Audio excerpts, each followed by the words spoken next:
Hi, I'm Nick and I'm here with the Wing. Today we're going to be looking at the available EQ and dynamic processing on the console.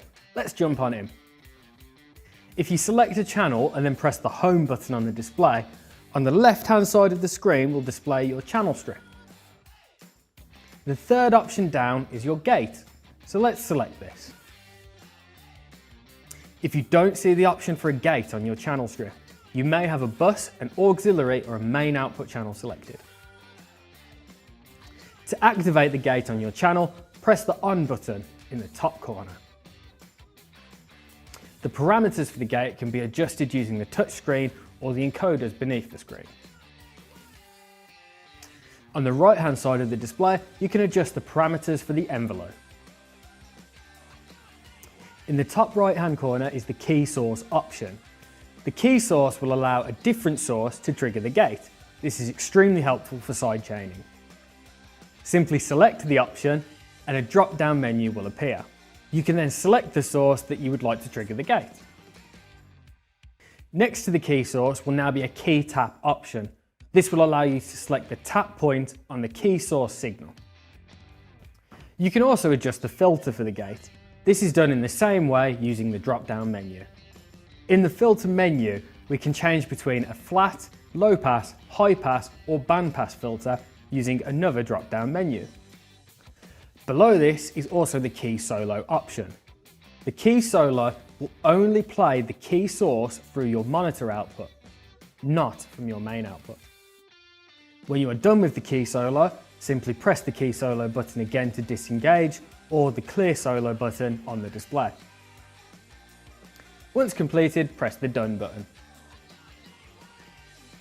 Finally is the option to adjust the gate model.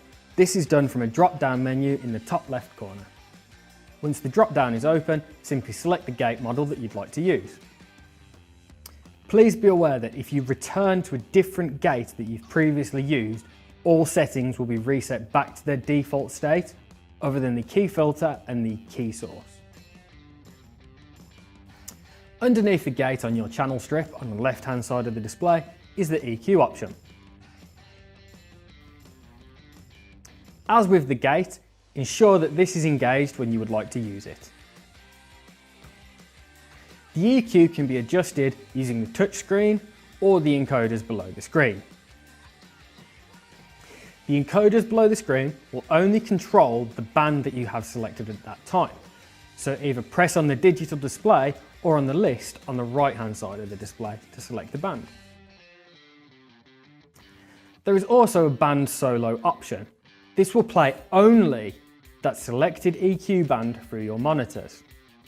This is great for really fine-tuning those adjustments in. To disengage the band solo, either press the band solo button again or the clear solo button on the display. You will notice at the top of the screen there is an RTA or real-time analyzer. You can freeze the RTA using the freeze option. To disengage the freeze, press freeze again. To the left of the freeze button is the mix option.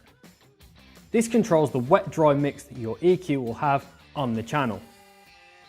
Press the mix button and then use the encoder on the right-hand side of the display to adjust this. The filter option in the top right-hand corner will allow you to apply different filters to your EQ.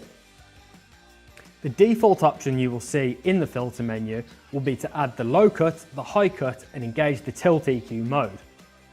It is worth noting that the low cut and the high cut options can be adjusted using the touchscreen, but the tilt can only be controlled using the encoders. If you press the tool filter option in the top right hand corner, you can change from a tilt EQ to an all pass filter or to a sound maxer. Once completed, press the done button to return to the EQ menu. Another thing to note with the additional filters is that these aren't affected by the on and off button, meaning they will still be engaged when you turn the EQ off. Finally, you can change the EQ model using the drop-down menu in the top left. As with the gate, if you change EQ model and then change back, it will have defaulted your settings.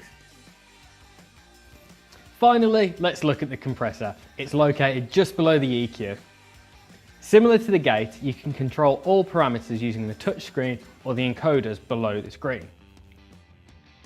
You can also adjust the key source and the key filter, and also apply a crossover to your compressor. As with the gate, you can adjust the compressor model. This is simply done by selecting the Dynamics model drop-down at the top of the screen. Finally, let's look at reordering the channel strip. To do this, we need to return to the Home menu. At the bottom of the screen, slightly to the right, you will see the Edit option. If we select this, we can then drag and drop our modules to different locations in the channel strip. Once completed, press Edit again. And that's a basic overview of the EQ and dynamics processing on the Wing. For the next video, we'll be looking at inserts and effects.